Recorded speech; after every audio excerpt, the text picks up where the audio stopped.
Well, everyone, there's a new scam going on. Take a listen. The department says there is a growing payroll direct deposit change scam where criminals are attempting to change employees' direct deposit information to redirect payroll payments to their own accounts. Did you hear that? Scammers are reaching out to local businesses and pretending to be their employees. And it's really not that hard considering how much information we put on our websites. Scammers just need to do a little bit of homework and then email someone in charge and say, hey, it's me, so-and-so, and I got a new bank account. Can you send my next paycheck here instead?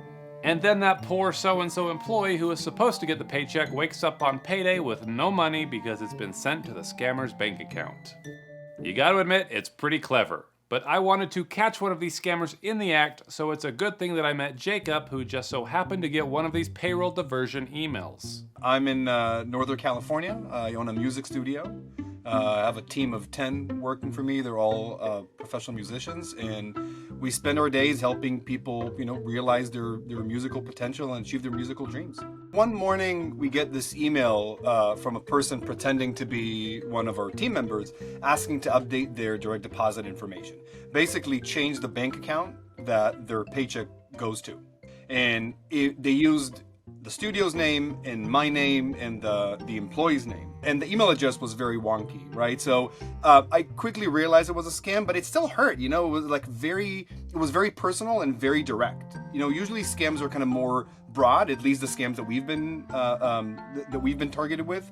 And it just felt kind of awkward, but we just let it go and forgot about it. A couple of months go by and we got another one from another employee. And this one really kind of got me riled up. So much so that I reached out to you. So I told Jacob that I wanted to investigate, so I encouraged him to reply to this Chris. With your encouragement, I just replied. So I realized that I'm not equipped to handle a situation like that. So I enlisted iconic jazz musician Charlie Parker. Okay, so for people who don't know who Charlie Parker is, why is that funny? Well, first of all, I think any musician who ever played jazz would know who Charlie Parker is, right? He's the architect of jazz. Without Charlie Parker, there would be no jazz. On top of it, his nickname was Bird, and that was kind of like the sentiment I was trying to bring out. Like I wanted to kind of give them the bird. So I just asked, hey, just send me over the updated bank details, and I'll update the system for you. Thinking that he will never, how would a scammer obtain the U.S. bank account, right? To my surprise, less than 5 minutes later, he sends me this bank account information. So this scammer, pretending to be Chris, had a go-to bank account. And I looked up the routing number and I saw that it was linked to Utah. But that doesn't mean much since Go-To Bank is owned by Green Dot Bank, which is headquartered there. In reality, I know nothing about this actual account holder, but I do know that scammers frequently use Go-To Bank and Green Dot Bank accounts because they're online only and they're incredibly easy to set up. You don't need to visit a physical branch or provide a driver's license, just a US Social Security number. And if you're a scammer, you're probably using a stolen one. So if Jacob was to change the payroll instructions, then the scammer would continue to receive the real Chris's paychecks until the company realized what was going on. And this would be devastating not only for Chris, but for the business. These people that I work with, like I said, our mission is to spread the love of music and joy and have fun with people. And these people work really hard. And the fact that someone would not only pretend to be us, but try to steal our money, our hard-earned money, it just hurt, right? So I was kind of playing along, but behind the scenes, I was getting really pissed off. So Jacob goes on to tell this Chris that he's made the changes, but now it's my turn to have some fun. So I have Jacob send an email and BCC Chris so it looks like it's a company-wide email. And he says, hey team, we've recently transitioned to a new payroll provider to improve our payroll services. As part of this change, we need to verify your tax withholdings. This process is quick and simple. Just click the link below and select agree to confirm your details. Now this link is just going to take the scammer to a 404 error page on Jacob's site, but I'm routing him through a different site that will grab his IP address, telling me a little bit about this guy. He just needs to click on it, which of course he does. And this employee of Jacob's is not in Northern California like he wants us to believe. He's in Nigeria. So he writes back and he says that he clicked the link and all he saw was a 404 page. So then Jacob responds and says, hi Chris, I apologize for the inconvenience. This is a new system and we're still working out some kinks. I've copied Ben from Summit Payroll to assist you with this. Ben, could you please help Chris verify his tax withholding information? Why yes, Jacob. I would be happy to help. So I say, Chris, I'm really sorry about this. Unfortunately, we're encountering some expected technical challenges that are affecting direct deposits. Our team is actively working with the system provider to resolve these issues as quickly as possible. In the meantime, we're exploring temporary solutions. Do you have a PayPal or a Cash App account that we can send this one check to? We hope to have things resolved by the next pay period. He responds to me and he says, Hi Ben, glad to hear back from you regarding this issue, but I don't have any of the information you asked for.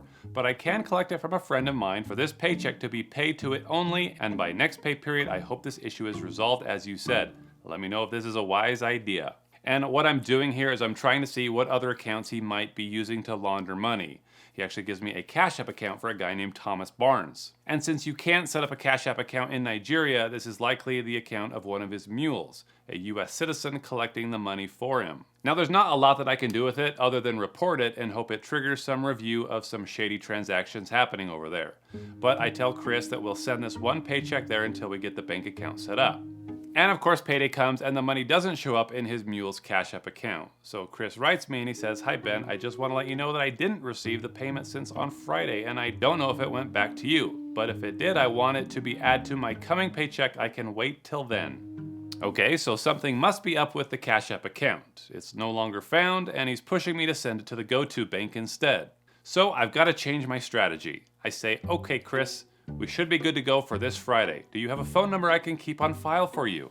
He doesn't respond, so I just make one up and I ask if it's his. And what do you know? It is his. But he does give me another one that I can keep on file. So I say, perfect. Thanks, Chris. You were all set for payday on Friday. So the next payday comes around and all of Chris's hard work is about to pay off. Or so he thinks, because I call him in order to verify a few things. And he doesn't answer, so I text him and I say, Hi, is this Chris's number? This is Ben from Summit Payroll. Just need to confirm something with you. He said, Yes, it's me, Chris. What's that? I say, Are you available for a quick call? He says, Nope, kind of busy here. You can just tell me from text here. And of course, he doesn't want to talk because he knows he'll sound nothing like the real Chris. But let's see how hard he's willing to work for his money. I say, Okay, let me know when you have a minute. Just need to ask a few things before I process payment. He says, What else do you need to confirm before you process payment? I say nothing. We just need to ask 3 verify questions. Pretty simple. That's when he says, Okay, you can call me on my other number. Okay, so he's hoping that I'll call the real Chris, verify some information, and then send the money to the GoTo bank account. This guy thinks that he's clever, but I say, Okay, it sounds like that phone isn't picking up. Can I call on this number? And he says nothing. He's probably thinking that this is the end of the road, but I'm not done having fun with him just yet. So I say, Just checked with my boss. We can just text you and get this squared away. Can I just text you a couple of questions and get your response? And right away he says, Okay, go on.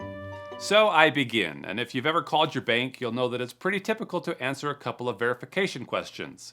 So I start with an easy one. What is the name of the company that you work for? Silverwave Sound, Harmony Bass Studios, Neon Noise Labs, or Classic Sound Studios? He answers Classic Sound Studios. Question number 2. In what city is your company located? Detroit, Michigan, Nashville, Tennessee, San Jose, California, or Las Vegas, Nevada? He answers San Jose, California. Of course, these are easy questions that he knows the answer to because he's done his homework researching Jacob's website. But now for a question that you won't find on Jacob's website. How many stalls are currently in the company's men's restroom? 1, 2, 3, or 4? And he's struggling with this one because he isn't answering. I say, Please answer the question, Chris. Finally, he says 3. I say, Thank you. But then I throw out a couple more. I say, What did you eat that caused you to visit the men's restroom so often last week? Taco Bell, ogbono soup, soya, or Nigerian noodles? Once again, he goes quiet. I say, Chris, please answer the question.